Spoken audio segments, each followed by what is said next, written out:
நீங்கள் போயிட்டு இருங்க.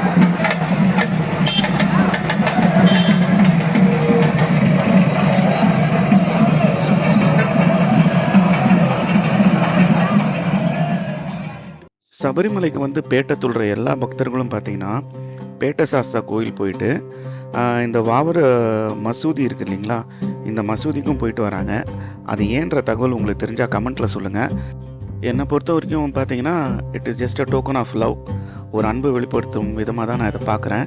மற்றபடி இதுக்கு பின்னாடி இருக்க பூர்வீக கதைகள் அல்லது இதுக்கு பின்னாடி இருக்க ஹிஸ்ட்ரி அந்த மாதிரி ஏதாவது உங்களுக்கு தெரிஞ்சதுன்னா மறக்காமல் நீங்கள் கமெண்ட்டில் சொல்லிவிடுங்க, நானும் தெரிஞ்சுக்கிறேன்.